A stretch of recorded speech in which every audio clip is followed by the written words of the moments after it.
오늘부터 저는 요한계시록을 강해하고자 합니다. 계시록은 신구약 성경 66권 중에서 가장 예민한 책입니다. 그리고 사실상 강해하기가 가장 어려운 책이 이 요한계시록입니다. 그리고 계시록을 강해하고 설교할 때 시비가 가장 많이 붙는 것도 사실입니다.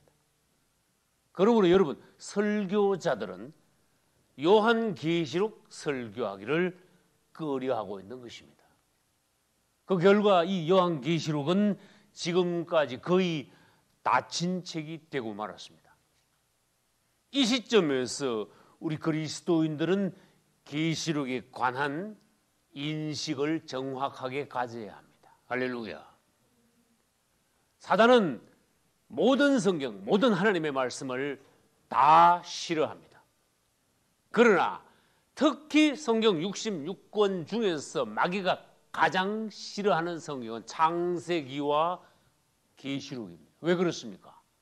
창세기는 시작이며 계시록은 결론, 결말이기 때문입니다.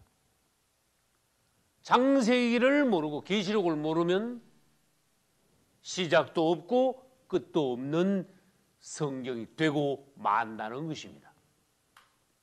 그중에 오늘날 사단이 가장 집중적으로 공격하고 있는 책이 바로 이 요한계시록이라는 것입니다. 질문합니다.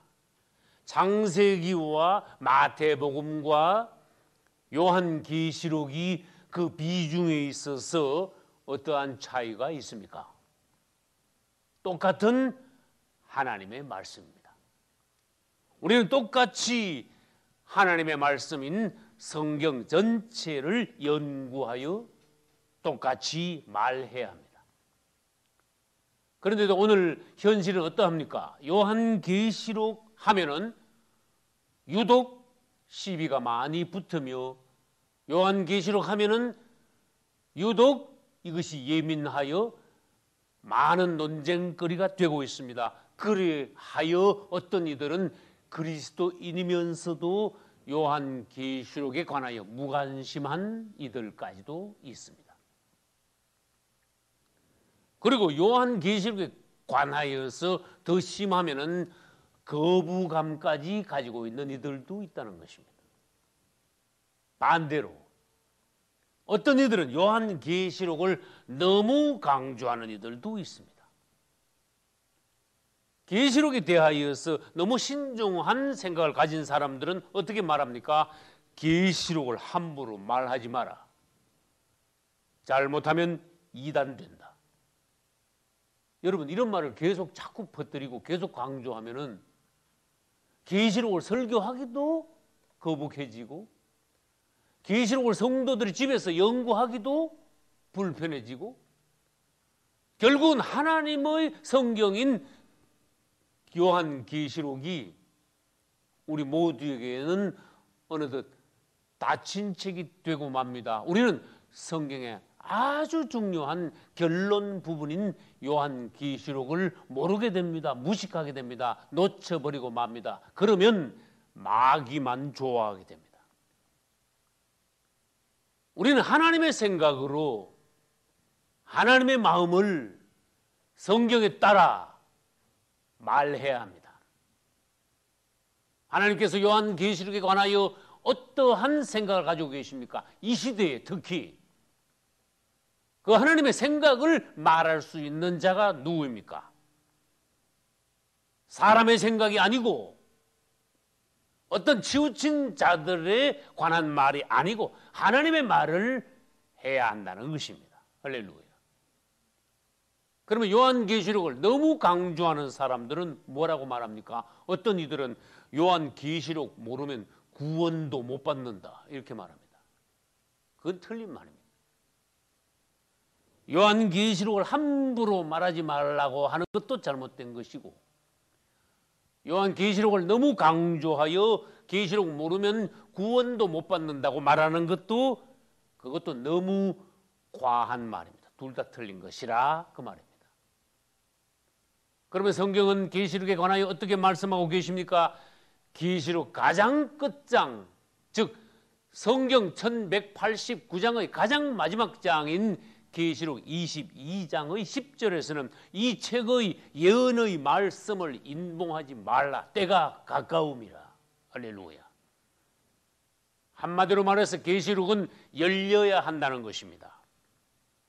그러므로 오늘날 우리는 이 시대가 얼마나 주님 재림이 가까워 온 시대라는 것을 깨닫고 계시록에 관하여서 다쳐서는 안 된다는 것입니다. 열심히 하나님의 말씀을 연구하여 마지막 때에 관하여 주님의 오심에 관하여 알아야 합니다. 전해야 합니다. 대비해야 합니다. 원수의 괴계를 이기고 승리해야 합니다. 할렐루야. 사단은 하나님의 말씀을 계속 공격하고 있는 중 오늘날은 사실상 계시록을 가장 극심하게 공격하고 있습니다.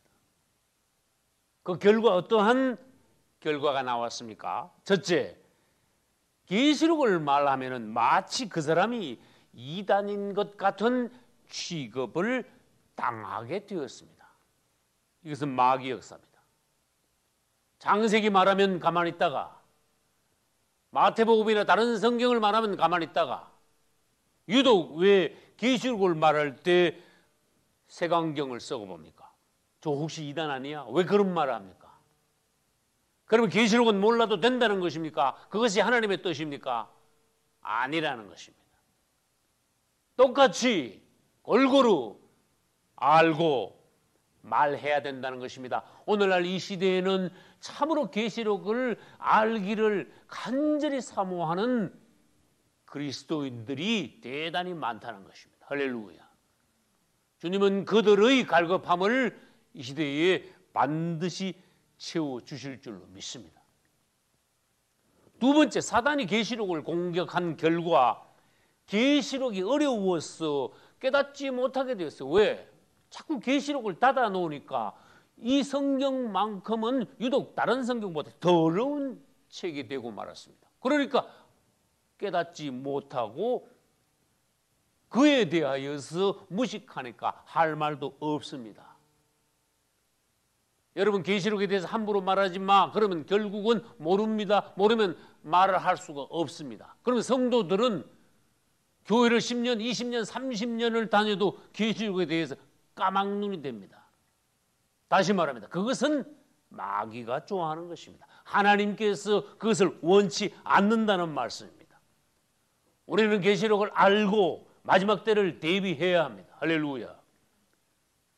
세 번째, 사단이 계시록을 공격한 결과 주의, 주장, 무슨 설 이런 것이 계시록에는 유독 많습니다. 여러분, 계시록을 연구하는 오늘날 주의 종들이 정신을 못 차릴 정도로 계시록에는 주의, 주장, 설들이 많아요. 그래서 어떤 사람들은 나는 이것을 따른다, 나는 저것을 따른다. 그러다 보면은 서로 논쟁만 하게 된다는 것입니다. 결론적으로 혼돈만 일어나게 된다는 것입니다. 이것이 마귀가 시도한 것이라는 것입니다. 우리는 주의, 주장, 설 이런 것을 따라가는 것이 아니라 말씀 자체를 순수히 연구할 수 있어야 합니다. 말할 수 있어야 합니다. 주님께서 보여주신 것을 영 안에서 깨닫고 때가 얼마나 가까웠다는 것을 알고 우리가 이 시대의 나팔수가 되어 파수꾼들이 되어 그분이 오심을 알려야 합니다. 할렐루야. 요한계시록은 요한이라는 이름이 붙어 있듯이 사도 요한이 썼습니다. 할렐루야. 요한이 약 90세 전후 되었던 AD 90년에서 95년 사이에 지중해의 무인도 섬인 반모라는 섬에 그는 유배를 갔습니다. 그는 나이가 대단히 많았습니다. 얼마나 고통스러웠겠느냐 여러분들이 이해하셔야 합니다. 2000년 전에 핍박받는 기독교인들이 유배를 갔다면 거기서 어떠한 고생을 했겠습니까? 나이는 90세 전후입니다. 아무도 돌보아주는 이가 없습니다. 그곳은 무인도입니다. 요한은 나서 육신적으로 가장 약할 때 오히려 계시록을 쓰게 되었습니다. 주님을 찬양합니다. patmos에 유배 갔을 때는 이 세상에서 가장 낮게 되었을 때입니다. 그때 오히려 그는 영적으로 가장 성숙한 때가 되었습니다. 또 주님을 찬양합니다. 계시록의 기록이 어떻게 나왔느냐, 여러분들은 그것을 먼저 보아야 합니다.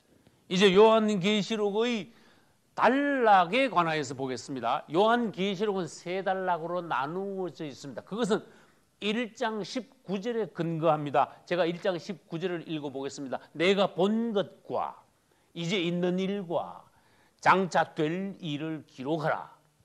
주님은 요한에게 직접 말씀하셨습니다. 그래서 이 세 가지가 계시록을 구성하는 세 단락이 되었습니다. 첫째, 요한이 본 것. 그것은 1장의 내용입니다. 둘째, 이제 있는 일은 현재 있는 교회들의 상황. 2, 3장에 아시아 7교회가 있습니다. 그리고 장차 될 일들은 4장부터 끝장인 22장까지 여러분도 잘 아시다시피 앞으로 될 일에 관한 예언들, 그것이 요한이 이상으로 본 것을 적었습니다. 그 다음 요한계시록은 그러면 어떤 책입니까? 첫째, 예언의 책이며, 둘째, 결론의 책이며, 셋째, 예수 그리스도에 관한 계시의 책이라는 것입니다. 누구나 그리스도인이라면 요한계시록 그러면은 앞으로 될 특히 무서운 마지막 대환란을 중심으로 하여 일어날 일들에 관하여서 예언적으로 적은 책이라는 것을 압니다. 그것이 보편적인 계시록에 관한 인식입니다. 맞습니다. 1장 3절에도 이 예언의 말씀을 하고 말씀하셨어요. 계시록을 다른 말로 하나님께서는 예언의 말씀 이렇게 단정하셨습니다. 그리고 1장 19절에서는 장차 될 일을 기록하라. 그것은 무엇입니까? 대부분 요한계시록 4장에서 22장까지니까 요한계시록 내용의 대부분이 뭐라는 뜻입니까? 장차 될 일들이라는 것입니다. 그러니까 요한계시록은 예언의 책이라고 할 수 있습니다. 이 예언의 말씀들은 또한 어떤 말씀입니까? 1장 1절에서 반드시 속히 될 일들이라고 하셨습니다. 여러분, 이 말씀에서 여러분들은 감동을 받아야 합니다. 요한계시록에 기록된 이 말씀들은 첫째, 반드시 될 일들이구나. 할렐루야. 그분께서 이제는 계획하셔서 속히 앞으로 일어날 일들을 오늘날 우리에게 축복으로 미리 보여주신 책이 요한계시록이구나 하는 것을 여러분들이 깨닫고 주님을 찬송해야 합니다. 할렐루야. 그럼 오늘날 우리는 요한계시록을 읽은 복받은 성도들이 되었습니다. 어떻게 하여 요한계시록이 오늘날 우리 손에까지 들어와 우리들이 읽고 깨닫게 되었습니까? 대비할 수 있게 되었습니까? 그것은 1장 1절의 계시의 경로가 6단계로 나옵니다. 첫째, 하나님께서. 둘째, 예수 그리스도에게 주셔서. 그리스도께서는 천사를 불러 그종 요한에게 말씀하시고 보여주심으로 요한은 이것을 책에 써서 아시아 7교회의 사자들에게 보내어 그들이 읽고 성도들에게 가르침으로써 6단계에 걸쳐 오늘날 우리들에게 말씀이 전해지게 되었다는 것입니다. 할렐루야. 둘째, 요한계시록은 결론의 책입니다. 여러분, 계시록은 66권 중 마지막이죠. 마지막은 결론이라는 것입니다. 그러면 창세기는 뭡니까? 시작의 책입니다. 창세기에서 예를 들어서 씨를 뿌렸다면 요한계시록에 가서는 추수를 한다는 것입니다. 수확을 한다는 것입니다. 과연 그렇습니다. 창세기에는 하나님의 경륜의 역사가 씨 뿌려졌습니다. 그것이 모든 전 성경을 통하여서 진행하고 발전하여 드디어 요한계시록에 와서는 모든 것이 결론이 납니다. 할렐루야. 이 요한계시록에는 모든 결론이 다 있습니다. 여러분들이 무엇의 결론은 어떻게 됩니까? 라고 질문을 한다면 그것은 계시록에 가서 찾아보아야 합니다. 신약 성경의 모든 말씀의 결론, 전 성경의 모든 말씀의 결론, 하나님의 지금까지의 경륜, 그분의 계획, 그분의 기뻐하시는 뜻, 모든 우주의, 교회의, 사단의 결론, 특히 우리 개인들 각자들의 결론도 우리는 계시록에서 찾아볼 수 있다는 것입니다. 할렐루야. 다시 말합니다. 창세기에서 씨 뿌려졌는데 계시록에 가서 거두어지지 않는다면 성경은 미완성의 책이 될 것입니다. 그러나 성경은 창세기부터 시작하여 계시록까지 하나님의 완벽한 경륜의 역사가 시작과 끝이 그대로 명시되어 있습니다. 그 중에 계시록은 장차 곧 될 일들을 기록하신 것입니다. 할렐루야. 계시록이 없다면 어떻게 되겠습니까? 씨를 뿌리고 수확을 하지 않는 것이 되겠죠. 또 계시록이 없다면 건축을 시작했다가 중간쯤 짓다가 건축을 미완성한 상태에서 그냥 두는 것이 됩니다. 이런 일이 있을 수 없습니다. 하나님의 역사는 그렇지 않습니다. 마침내 계시록에 가면은 사탄 트리오는 멸망하게 됩니다. 사단과 적그리스도와 거짓 선지자는 마침내 계시록에서 불못, 영원한 불못으로 들어가게 됩니다. 주님을 찬양합니다. 그러니 사단은 자신의 결론이 어떻게 되는가 계시록에 나와 있으므로 계시록을 가장 싫어한다는 것입니다. 반면 우리 그리스도인들 중에서 성례한 그리스도인들은 천년 왕국에서 왕노릇한 이후 백보자 심판을 거쳐 영원한 그분의 새 예루살렘에 들어가 영원히 또한 왕노릇하게 된다는 것입니다. 할렐루야. 다시 말합니다. 사단은 어떻게 된다고 하셨습니까? 불못에 들어가게 된다는 것입니다. 하나님께서는 이미 이것을 결정하셨습니다. 다시 말해서 하나님 안에서는 이미 우리는 새 예루살렘 성 안에 있고 사단은 이미 불못에 들어갔다는 것입니다.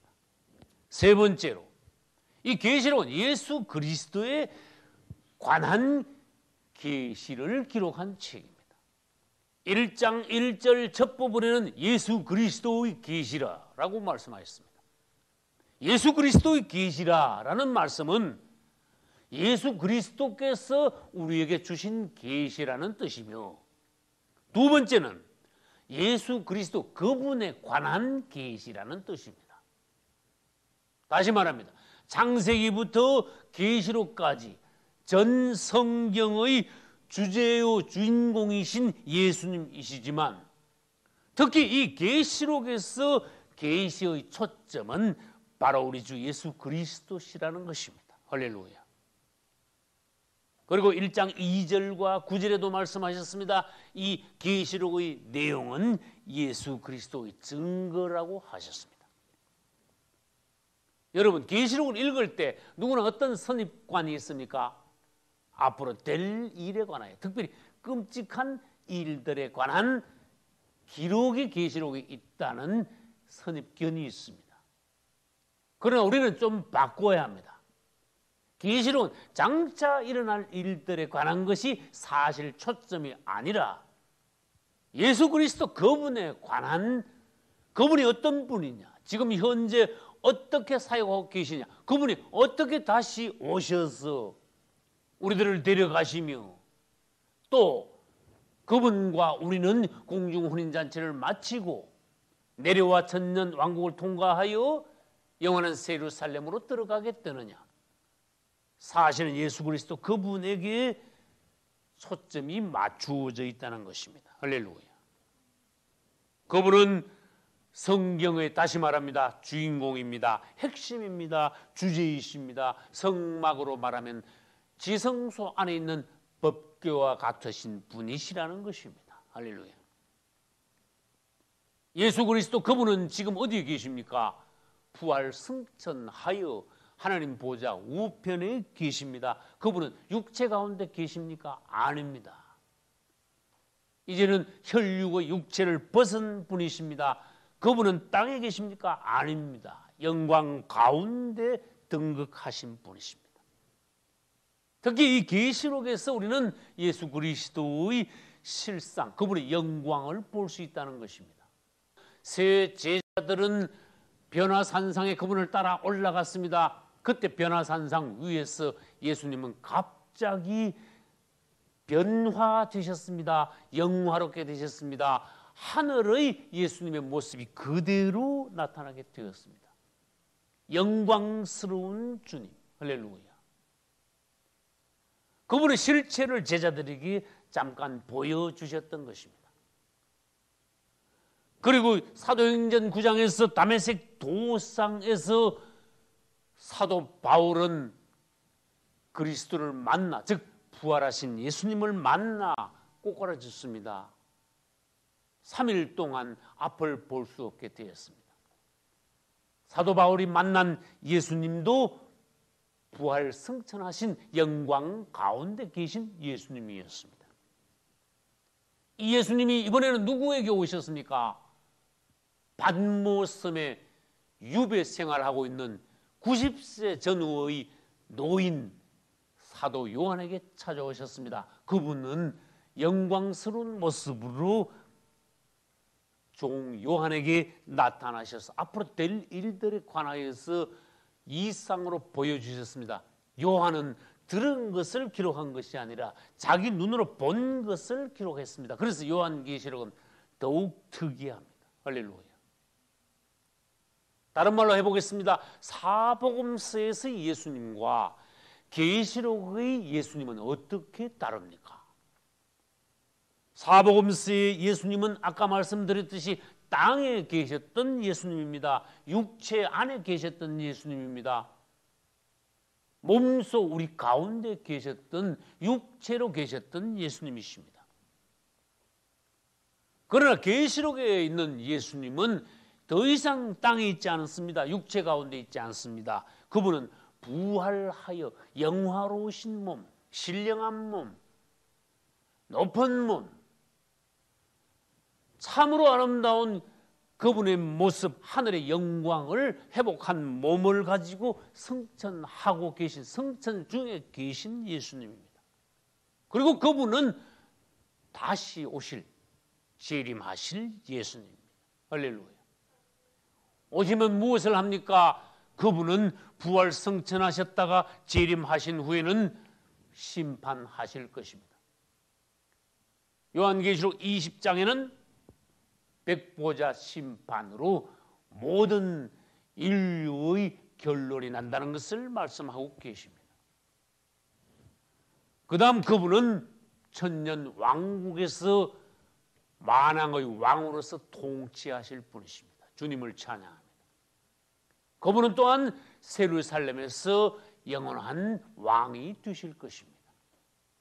여러분들이 이 시대의 계시록을 알고 때를 알고 승리한다면 여러분들은 부활 승천하신 그분을, 재림하실 그분을 영접하여 맞이하여 그분의 신부가 되어 심판을 통과하고 오히려 천년왕국에서 그분과 함께 왕노릇한 이후에 영원히 그분과 함께 왕노릇 하시게 될 것입니다. 주님을 찬양합니다. 계시록을 통하여 여러분들은 그분을 바로 알고 또 여러분 자신도 승리하심으로써 하나님이 기뻐하시는 성도가 되시기를 예수님의 이름으로 축원합니다. 할렐루야.